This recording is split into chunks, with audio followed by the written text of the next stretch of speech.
Hey everybody, it's Doc Green, the Road Scholar, coming back at you. I know I've been trying not to deal with a whole lot of politics, but this season is getting crazy. And then today, you're sitting here, a lot of people talking about Kamala's new tax plan and everything, and we're going to go over that. I will let them explain it to you a little bit. I will show you a video, and we're going to react to it and explain what is wrong with her idea.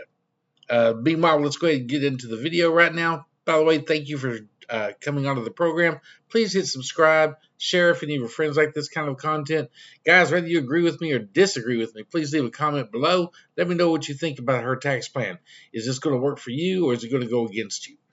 Anyway, here we go. I'm going to go ahead and bring up her video. Now, this is my first time of doing one of these type of reactionary videos, so bear with me while I work my way through it. Shouldn't take me long, though. Click over here, go to full screen, and hit play. The vice president's tax proposals might have a dramatic impact on investors. Now, remember, this is CNBC, people, so they are very pro-left, pro-Democrat and everything, so when they have a problem with it, you know that there's a problem. Robert Frank has some numbers for us this morning. Hey, Robert. Good morning, Carl. Well, Vice President Harris proposing to double the tax on capital gains and taxing unrealized gains for the very wealthy. Her campaign endorsing a plan that calls for increasing the top tax rate on long-term cap gains from 20 to 44.6%. That would be the highest rate ever in U.S. history.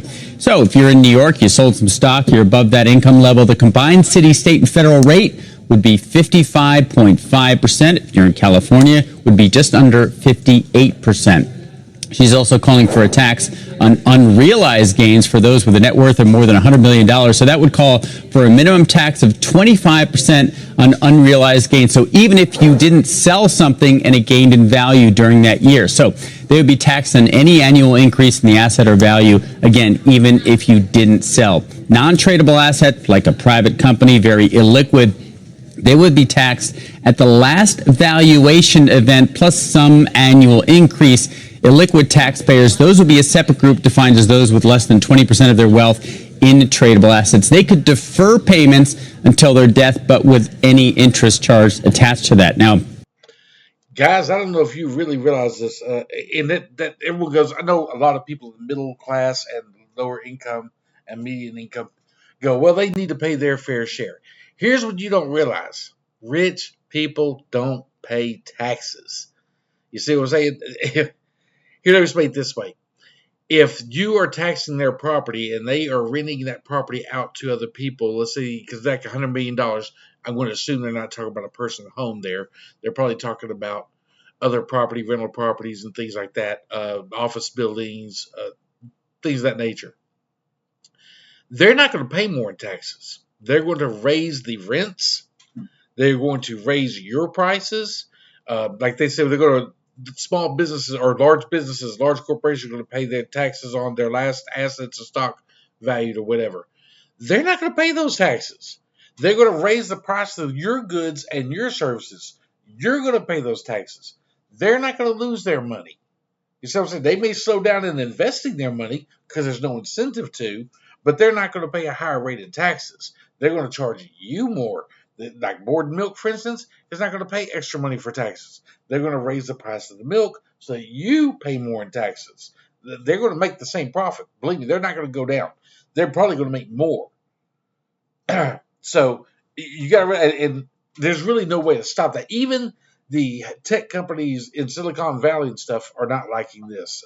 Here, I'll get on more of that. some estimates show the tax would raise about $500 billion in revenue over 10 years. But guys, when you look at the tradable versus illiquid rules on this, there would be a lot of unintended consequences. Like, for instance, David, this would be interesting on the deal side. You'd get a ton of take privates because if you're a private company or a liquid asset, you would defer those taxes over the life of the asset. Whereas if you have tradable stock, that could be marked to market every year and you'd pay that tax. So there are lots of questions, lots of complicated details that would still need to be worked out. But at least we have a revenue raise now from the Harris campaign. Stop.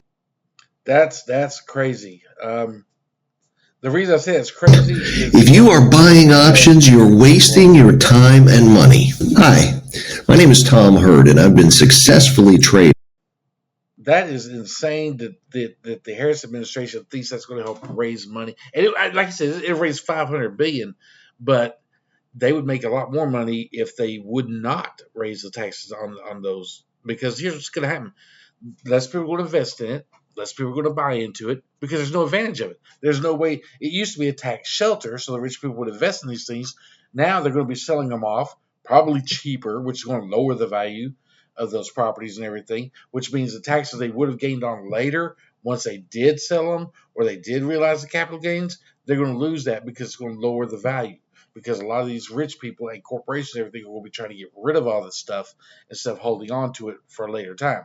And like this one guy was on here talking about, well, they're going to hold on to the ones for deferred taxes for 25 years for the life of the property or the asset. No, because they're going to be getting interest on that all the time. If they don't pay it now, even though they defer it out, they're going to be paying interest. Rich people don't think like that. They don't pay interest. They don't do things like that. They will get rid of it, and they will get rid of it at a lower value, which will lower the value of it, which means they'll pay less in taxes than they would had they sold it at the regular value when they do get ready to sell it. So these are going to cause problems for losing tax dollars in the end. It sounds good. We're going to make an extra $500 billion. Yeah, but how much is it going to cost you to make that $500 billion? How much is it going to cost you, the American consumer, for the federal government to make that extra $500 billion? Because it's going to cost you a lot. You know, whatever you're going to pay the taxes. The rich people are not going to pay those taxes. Corporations are not going to pay those taxes. They're going to pass those costs on to you. And people on the lower income level and middle class don't seem to understand that. I know the Democrats do. I know the people in Washington understand that. This is a way for them to get votes by showing, hey, we're giving it to we're giving it to the rich man. So we're here for you. But in all reality, it's going to hurt you. Anyway, that's it for today's video. Leave a comment below, and we'll get on to another one.